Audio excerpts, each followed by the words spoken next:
C'était aujourd'hui la journée mondiale de la liberté de la presse et à cette occasion, la Maison des associations de Cannes accueille jusqu'au 17 mai une exposition itinérante intitulée « Au bout du crayon, les droits des femmes ».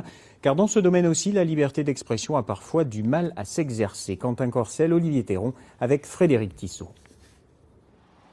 Ce sont des concentrés de liberté d'expression qui sont accrochés dans la Maison des associations. Plus parallèle.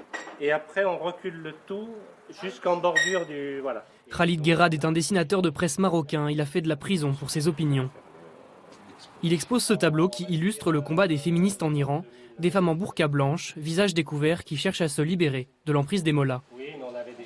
On a un devoir auprès des gens, auprès des lecteurs, auprès du public, pour quand même à dévoiler certains sujets qui restent toujours en cachette.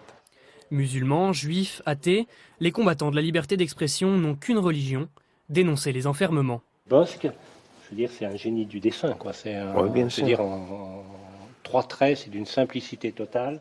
Avec une image, libérer les consciences. Le crayon est une arme non violente, mais une arme qui permet au dessinateur de s'exprimer.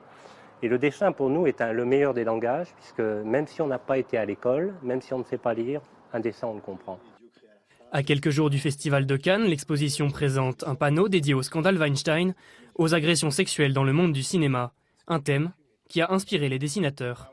Les mouvements MeToo, Balance ton peur, on peut les trouver peut-être excessifs, peut-être. Même la loi sur la parité, d'ailleurs, c'est bien dommage de devoir en arriver à une loi. Mais s'il n'y a pas de loi, s'il n'y a pas de mouvement MeToo, il n'y a rien qui bouge.